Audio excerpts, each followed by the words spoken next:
اعوذ باللہ من الشیطان الرجیم بسم اللہ الرحمن الرحیم۔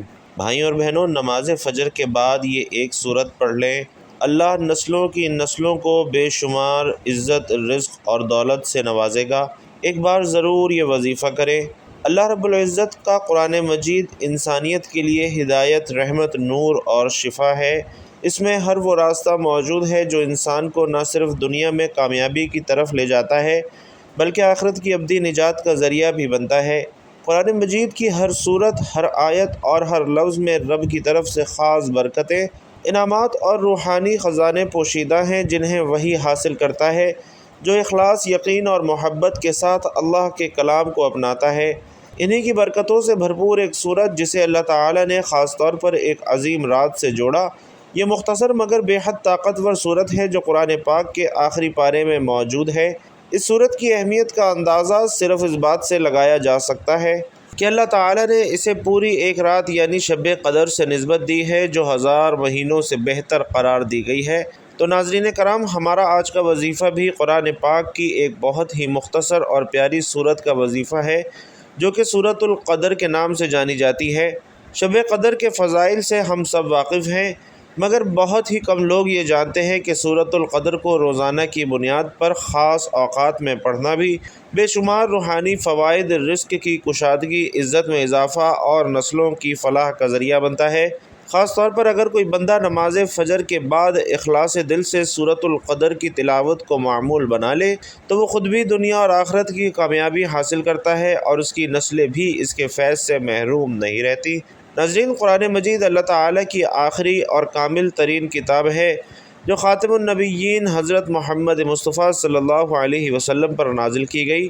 یہ کتاب نہ صرف ہدایت کا سرچشمہ ہے بلکہ زندگی کے ہر پہلو میں رہنمائی کا مکمل دستور بھی ہے۔ قرآن مجید کا اعجاز یہ ہے کہ اس میں بیان کیے گئے مضامین ہر دور، ہر قوم اور ہر فرد کے لیے یکساں مفید اور رہنما ہیں۔ مسلمان کی زندگی قرآن کے بغیر نامکمل ہے کیونکہ اسی سے ایمان کی روشنی، اعمال کی پاکیزگی اور اخلاق کی بلندی حاصل ہوتی ہے۔ یہ کتاب ہدایت کی ایسی روشنی ہے جو دلوں کو منور کرتی ہے، عقل کو جلا بخشتی ہے اور انسان کو ظلمات سے نکال کر نور کی طرف لے جاتی ہے۔ قرآن ایمان والوں کے لیے شفا ہے، جیسا کہ اللہ رب العزت فرماتے ہیں، اور ہم قرآن میں وہ چیز نازل کرتے ہیں جو ایمان والوں کے لیے شفا اور رحمت ہے۔ یہی وجہ ہے کہ اہل علم، صوفیاء اور اولیاء اللہ قرآن کے ساتھ خاص محبت رکھتے تھے اور اسے اپنی زندگی کا لازمی حصہ بنا لیتے تھے۔ رسول اکرم صلی اللہ علیہ وسلم نے اپنی امت کو قرآن مجید پڑھنے، سمجھنے، عمل کرنے اور اس کو دوسروں تک پہنچانے کا حکم فرمایا ہے۔ لیکن ناظرین، یہاں ہماری حالت یہ ہے کہ جہاں کہیں ہم دین کی بات کریں تو لوگ ہم سے ناراض ہونا شروع ہو جاتے ہیں کہ آپ بہت زیادہ بات کرتے ہیں۔ ہم 3 گھنٹے کی فلمیں دیکھ لیں گے، گھنٹوں موبائل پر بیہودہ ریلز دیکھ لیں گے، لیکن جہاں دین کی بات کا ذکر ہوگا وہاں ہمارے ناک منہ بننا شروع ہو جائیں گے۔ ناظرین، یہ رویہ قابل افسوس ہے۔ ہمیں چاہیے کہ ہم اپنے مصروف اوقات میں سے تھوڑا سا وقت دین کی باتوں کے لیے بھی نکالیں۔ ہم جب کوئی عمل، کوئی وظیفہ بتاتے ہیں تو اس کے فضائل بتانا بھی اس لیے ضروری ہے تاکہ وہ بات آپ کے دل میں راسخ ہو جائے، تاکہ وہ بات آپ کے دل میں جڑ پکڑ لے اور آپ مزید یقین کے ساتھ وہ اعمال کریں۔ متعدد احادیث میں قرآن کی تلاوت کو عبادت کا درجہ دیا گیا ہے۔ نبی کریم صلی اللہ علیہ وسلم فرماتے ہیں، بے شک دل زنگ آلود ہو جاتے ہیں جیسے لوہے کو زنگ لگ جاتا ہے۔ عرض کیا گیا، یا رسول اللہ صلی اللہ علیہ وسلم، ان کی صفائی کس طرح ہوگی؟ تو فرمایا، قرآن کی تلاوت اور موت کو یاد کرنے سے۔ قرآن اہل جنت کی صفت ہے، جیسا کہ فرمایا گیا ہے کہ جس کے دل میں قرآن کا کچھ حصہ نہ ہو وہ ویران گھر کی مانند ہے۔ حضرت عائشہ رضی اللہ تعالی عنہا سے روایت ہے کہ رسول کریم صلی اللہ علیہ وسلم نے فرمایا، جو شخص قرآن کی تلاوت میں ماہر ہو وہ فرشتوں کے ساتھ ہوگا جو نیک اور عزت والے ہیں، اور جو اٹک اٹک کر پڑھتا ہے اور اس کے لیے دشواری ہوتی ہے اس کے لیے دوہرا اجر ہے۔ نبی کریم صلی اللہ علیہ وسلم فرماتے ہیں کہ قرآن پڑھا کرو کیونکہ یہ قیامت کے دن اپنے پڑھنے والے کے لیے شفاعت کرے گا۔ رسول اللہ صلی اللہ علیہ وسلم نے یہ بھی فرمایا کہ اپنے گھروں کو قرآن کی تلاوت سے منور کرو، انہیں قبریں مت بناؤ، جیسا کہ یہود و نصارہ نے کیا کہ اپنے گھروں کو عبادت سے خالی رکھا۔ تو بھائیوں اور بہنوں، روزانہ قرآن کی تلاوت کو اپنا معمول بنائیں، چاہے تھوڑا سا ہی کیوں نہ پڑھیں، لیکن روز قرآن مجید پڑھنے کی عادت بنائیں۔ قرآن کو سمجھ کر پڑھیں، اس کے تراجم اور تفاسیر سے فائدہ اٹھائیں۔ قرآن کی آیات پر غور و فکر کریں، کیونکہ یہ غور ہی انسان کو عمل کی طرف لے جاتا ہے۔ قرآن کو زندگی کا دستور بنائیں اور اپنی زندگی کے فیصلے اس کی روشنی میں کریں۔ قرآن کی تعلیمات کو دوسروں تک پہنچانے کا فریضہ انجام دیں۔ اور بھائیوں اور بہنوں، اس حوالے سے صبح کا وقت، بالخصوص نماز فجر کے فوراً بعد کا وقت، روحانی اعتبار سے بے پناہ طاقت رکھتا ہے۔ حدیث نبوی صلی اللہ علیہ وسلم ہے، اے اللہ، میری امت کے لیے ان کی صبح کے وقت میں برکت عطا فرما۔ اس حدیث سے معلوم ہوتا ہے کہ صبح کا وقت خاص طور پر برکتوں کا وقت ہے، جب رب کریم آسمان دنیا پر تجلی فرماتا ہے، دعاؤں کو قبول فرماتا ہے، رزق کے دروازے کھولتا ہے اور نیکیوں کا حساب بڑھا دیتا ہے۔ اب اگر اسی وقت سورۃ القدر جیسی بافضیلت سورت کی تلاوت کی جائے تو اس کے نور، برکت اور روحانی طاقت کا تصور ہی دل کو پرنور کر دیتا ہے۔ سورۃ القدر کی 5 آیات اپنے اندر وہ طاقت رکھتی ہیں جو بندے کی قسمت کو بدل سکتی ہیں، اس کے حالات کو سنوار سکتی ہیں اور تقدیر کے دروازے کھول سکتی ہیں۔ ذرا غور فرمائیں کہ اللہ تعالیٰ خود فرما رہا ہے، انا انزلناہ فی لیلۃ القدر، یعنی بے شک ہم نے اسے شب قدر میں نازل کیا۔ یہ وہ رات ہے جس میں قرآن نازل ہوا، فرشتے اترتے ہیں، جبرائیل علیہ السلام بھی نازل ہوتے ہیں اور اللہ تعالیٰ بندوں کی قسمت کے فیصلے فرماتا ہے۔ ناظرین، غور کیجئے، یہ وہ سورت جو اس رات کی فضیلت کو بیان کرتی ہے، اگر ہم روزانہ اس کا ورد کریں تو کیا اللہ ہمیں اس کا انعام روزانہ عطا نہیں کرے گا؟ کیوں نہ ہم اس سورت کو صرف رمضان کی ایک رات تک محدود رکھنے کے بجائے اپنی زندگی کا حصہ بنا لیں، خاص طور پر اس وقت میں جب اللہ کے انوار آسمان دنیا پر چھائے ہوتے ہیں، یعنی نماز فجر کے بعد۔ نماز فجر کے بعد انسان کا دل اور دماغ بالکل تر و تازہ ہوتا ہے۔ نیند سے جاگنے کے بعد جو پہلا عمل وہ کرتا ہے، اس میں روحانی اثر سب سے زیادہ ہوتا ہے۔ یہی وجہ ہے کہ کئی مشائخ و علماء کرام نے وظائف کے لیے فجر کے بعد کے وقت کو سب سے افضل قرار دیا ہے، کیونکہ یہ وقت برکتوں کا خزانہ ہے، دعاؤں کی قبولیت کا وقت ہے، دن کی شروعات کا لمحہ ہے، رزق کے دروازوں کے کھلنے کا وقت ہے، فرشتوں کے گواہی دینے کا وقت ہے۔ اور جب کوئی بندہ اس وقت میں سورۃ القدر کا وظیفہ کرتا ہے تو وہ صرف اپنے لیے ہی نہیں بلکہ اپنی نسلوں کے لیے بھی خیر کا دروازہ کھول دیتا ہے۔ ہم میں سے ہر شخص یہ چاہتا ہے کہ اس کی اولاد باعزت ہو، رزق میں کبھی تنگی نہ ہو اور دنیا اور آخرت کی کامیابیاں ان کا مقدر ہوں، لیکن صرف خواہش کرنے سے یہ ممکن نہیں ہے، بلکہ اس کے لیے رب تعالیٰ کی طرف رجوع کرنا، اس کی رضا حاصل کرنا اور قرآن سے جڑنا بے حد ضروری ہے۔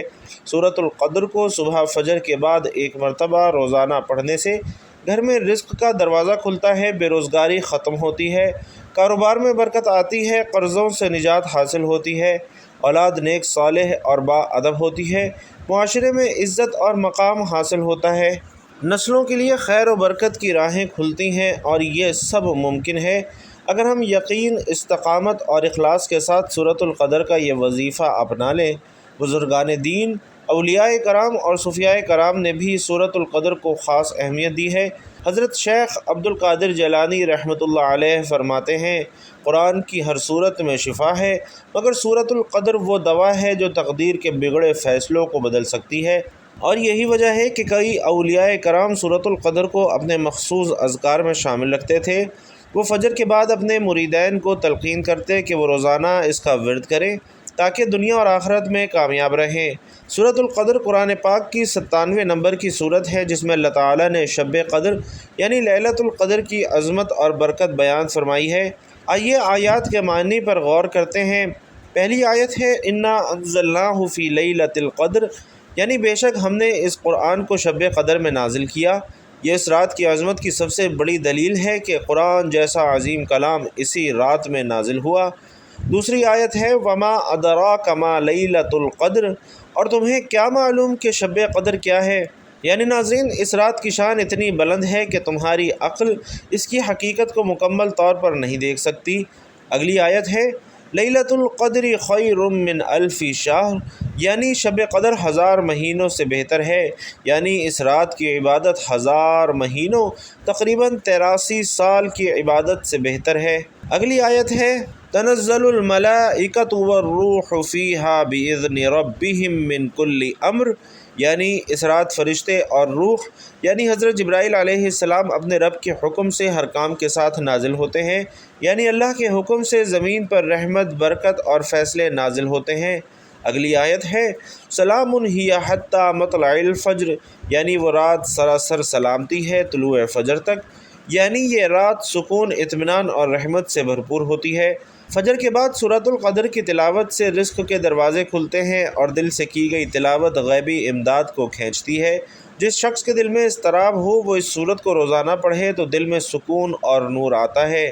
سورۃ القدر کا ورد نسلوں کی عزت اور ترقی کے لیے انتہائی مؤثر ہے۔ اگر والدین اپنے بچوں کے حق میں یہ سورت پڑھیں تو ان کے لیے کامیابی کے دروازے کھلتے ہیں۔ یہ سورت دشمنوں کے شر سے حفاظت کا ذریعہ بھی ہے، حسد، جادو اور نظر بد سے محفوظ رہنے کے لیے بہترین ہے۔ شب قدر میں نازل ہونے والی یہ سورت دعا کی قبولیت کی کنجی ہے۔ اس کو دل سے پڑھا جائے تو دعائیں فوراً بارگاہ الہی میں پہنچتی ہیں۔ سورۃ القدر سے متعلق اسلامی واقعات، قرآن کریم کا نزول، اللہ تعالیٰ نے جو فرمایا انا انزلناہ فی لیلۃ القدر، تو اس سے معلوم ہوا کہ یہ رات نزول قرآن کی رات ہے۔ یہ ایک ایسا واقعہ ہے جس نے انسانیت کی تقدیر بدل دی۔ ایک بار حضرت علی رضی اللہ تعالی عنہ نے شب قدر کی تلاش میں آخری عشرے کی ہر رات کو عبادت کی اور سورۃ القدر کی مسلسل تلاوت فرمائی۔ انہوں نے فرمایا کہ یہ سورت ہر قسم کی روحانی بیماریوں کا علاج ہے۔ حضرت حسن بصری رحمۃ اللہ علیہ کا قول ہے کہ جو شخص روزانہ سورۃ القدر پڑھے اللہ تعالیٰ اس کے دل کو نور سے بھر دیتا ہے اور دنیا اور آخرت کی مصیبتوں سے اسے بچا لیتا ہے۔ بھائیوں اور بہنوں، آج کل کے دور میں ہر شخص دولت، شہرت اور عزت چاہتا ہے لیکن روحانی راستے کو نظر انداز کر دیتا ہے۔ سچ یہ ہے کہ اگر ہم قرآنی وظائف کو اپنی زندگی کا معمول بنا لیں تو ہمیں نہ کسی تعویذ کی ضرورت ہے نہ کسی جادو سے ڈرنے کی۔ سورۃ القدر جیسا طاقتور وظیفہ اگر اخلاص سے کیا جائے تو دل کی دنیا بھی بدلتی ہے اور دنیا کی حقیقت بھی ہمارے حق میں ہو جاتی ہے۔ تو محترم ناظرین، وقت کی نزاکت کو مد نظر رکھتے ہوئے آج کے عمل کی جانب چلتے ہیں۔ آپ نے سورۃ القدر کا وظیفہ کب اور کتنی تعداد میں پڑھنا ہے؟ تو اس کے لیے ناظرین، جو وظیفے کا وقت ہے وہ نماز فجر کا وقت ہے۔ آپ نے فجر کی نماز ادا کرنی ہے۔ فجر کی نماز ادا کرنے کے بعد قرآن پاک کی یہ مختصر سی صورت اگر آپ کو یاد ہے تو آپ جائے نماز پر بیٹھ کر بھی اس عمل کو کر سکتے ہیں، اور اگر آپ قرآن پاک کھول کر اس صورت کی تلاوت کرنا چاہتے ہیں تو بھی آپ نماز پڑھنے کے بعد کسی پاک صاف جگہ پر بیٹھ کر اس صورت کی تلاوت کر سکتے ہیں۔ اس صورت کی تلاوت کرنے کے لیے سب سے پہلے آپ نے درود پاک کا نذرانہ حضور پاک صلی اللہ علیہ وسلم کی ذات اقدس پر پیش کرنا ہے۔ درود پاک آپ کوئی سا بھی پڑھ سکتے ہیں، لیکن درود ابراہیمی کی فضیلت چونکہ سب سے زیادہ ہے اس لیے آپ نے کوشش کرنی ہے کہ درود ابراہیمی ہی پڑھیں۔ ثواب اور خیر و برکت کی نیت سے ایک مرتبہ میرے ساتھ بھی درود پاک پڑھ لیں۔ اللہم صلی علی محمد وعلی آل محمد کما صلیت علی ابراہیم وعلی آل ابراہیم انک حمید مجید۔ اللہم بارک علی محمد وعلی آل محمد کما بارکت علی ابراہیم وعلی آل ابراہیم انک حمید مجید۔ درود پاک پڑھنے کے بعد آپ نے سورۃ القدر کی تلاوت کرنی ہے۔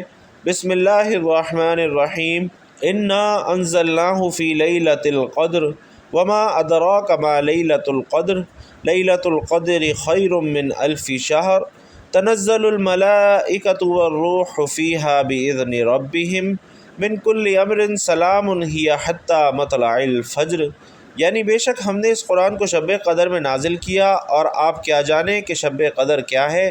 شب قدر فضیلت میں 1000 مہینوں سے بہتر ہے۔ اس میں فرشتے اور روح یعنی حضرت جبرائیل علیہ السلام اپنے رب کے حکم سے ہر کام کے لیے اترتے ہیں۔ وہ رات سراسر سلامتی ہے طلوع فجر تک۔ بھائیوں اور بہنوں، آپ نے سورۃ القدر کو 41 یا پھر 70 مرتبہ پڑھنا ہے، اور پھر سورۃ القدر کی تلاوت کرنے کے بعد آپ نے اللہ تعالیٰ کے 2 بہت ہی بابرکت ناموں کی تسبیح پڑھ دی ہے، یا باسطو یا رزاقو۔ اللہ تعالیٰ کے ان بابرکت ناموں کی تسبیح آپ نے پڑھنی ہے۔ دونوں ناموں کو ملا کر پڑھیں گے تو ایک شمار ہوگا، اور ایک مکمل تسبیح آپ نے پڑھنی ہے یعنی 100 مرتبہ پڑھنا ہے۔ اور تسبیح پڑھنے کے بعد آخر میں آپ نے اتنا ہی درود پاک پڑھنا ہے جتنا آپ نے وظیفہ شروع کرنے سے پہلے پڑھا تھا، اور جب یہ عمل مکمل ہو جائے تو آپ نے 2 رکعت نماز حاجت یا نفل ادا کرنے ہیں۔ جب یہ عمل مکمل ہو جائے تو اس کے بعد آپ نے اللہ تعالیٰ کی بارگاہ میں رو رو کر گڑ گڑا کر دعا کرنی ہے۔ اس عمل کی بدولت اللہ تعالیٰ آپ کی نسلوں کو بھی عزت، دولت، رزق اور شہرت سے نواز دے گا، کیونکہ قرآن مجید اللہ تعالیٰ کی وہ عظیم نعمت ہے جو ہمیں اندھیروں سے نکال کر روشنی کی طرف لے جاتی ہے۔ یہ ہدایت، حکمت، شفا اور رحمت کا خزانہ ہے۔ سورۃ القدر اور نسلوں کی عزت کا راز، جو شخص اس سورت کو اپنا روز مرہ کا معمول بنا لیتا ہے، اس کے لیے دنیا میں عزت اور نسلوں کے لیے ترقی کے دروازے کھل جاتے ہیں۔ اگر والدین اس سورت کو اپنی نسلوں کے لیے پڑھیں تو ان کی اولاد فاسق و فاجر سے محفوظ رہتی ہے، علم و حکمت سے مالا مال ہوتی ہے، ان کے دل اللہ کی محبت سے بھر جاتے ہیں، وہ قوم اور ملت کے لیے باعث فخر بنتے ہیں۔ سورۃ القدر محض ایک سورت نہیں بلکہ یہ رحمت، برکت، عزت اور روحانی طاقت کا خزانہ ہے۔ اس کی تلاوت فجر کے بعد کرنا گویا صبح کو نور سے بھر دینا ہے۔ اگر کوئی شخص مستقل اس عمل کو جاری رکھے تو وہ دنیا اور آخرت کی فلاح حاصل کر لیتا ہے۔ یہ سورت نہ صرف فرد کی اصلاح کرتی ہے بلکہ پوری نسل کی تقدیر سنوار سکتی ہے۔ تو ہمیں چاہیے کہ ہم قرآن کے ساتھ اپنا تعلق مضبوط کریں، اس کی تلاوت کو معمول بنائیں، اس کے احکامات پر عمل کریں اور دوسروں تک اس کا پیغام پہنچائیں۔ جس شخص نے قرآن کو اپنا رہبر بنا لیا، دنیا اور آخرت کی کامیابی انشاءاللہ اس کا مقدر بن جائے گی۔ دعا ہے کہ رب کریم میرا سنانا اور آپ کا سننا اپنی بارگاہ میں قبول و منظور فرمائے، جو مانگ سکے وہ بھی عطا فرمائے، جو نہیں مانگ سکے وہ بھی عطا فرمائے۔ آئیے بھائیو اور بہنوں، ایک مختصر سی دعا اللہ رب العزت کے حضور ہاتھ اٹھا کر ہم سب کرتے ہیں۔ یا اللہ، ہم اپنے اگلے پچھلے صغیرہ کبیرہ سبھی گناہوں، خطاؤں اور نافرمانیوں کی معافی مانگتے ہیں۔ اے اللہ رب العزت، ہم اپنے گناہوں سے توبہ کرتے ہیں، ہماری دعا قبول فرما۔ یا اللہ، ہم گناہ گار ہیں، سیاہ کار ہیں، بدکار ہیں، تیرے احکام کے نافرمان، ناشکرے ہیں، لیکن میرے معبود تیرے نام لیوا بندے ہیں۔ ہمارے معبود، ہمارے گناہ تیری رحمت سے بڑے تو نہیں ہیں، تو اپنی رحمت سے ہمارے گناہوں کو معاف فرما دے۔ اے اللہ، ہمیں گمراہی کے راستے سے ہٹا کر صراط المستقیم کے راستے پر چلنے والا بنا دے۔ اے اللہ، ایسی نماز پڑھنے کی توفیق عطا فرما جس نماز سے تو راضی ہو جائے۔ زندگی میں ایسے نیک اعمال کرنے کی توفیق عطا کر جن اعمال سے تو راضی ہو جائے۔ ہمیں ایسی زندگی گزارنے کی توفیق عطا فرما جس زندگی سے تو راضی ہو جائے۔ اے ہمارے مالک، ہمیں ایمان پہ زندہ رکھ اور ایمان پہ ہی ہمارا خاتمہ فرما۔ اے اللہ، ہمیں تیرے احکامات کی فرما برداری کرنے والا اور تیرے پیارے حبیب محمد مصطفیٰ صلی اللہ علیہ وسلم کے نیک اور پاکیزہ آداب کو اپنانے والا بنا دے۔ اے اللہ، ہماری پریشانیوں کو دور کر دے۔ اے اللہ، جو بیمار ہیں انہیں شفائے کاملہ عاجلہ عطا فرما۔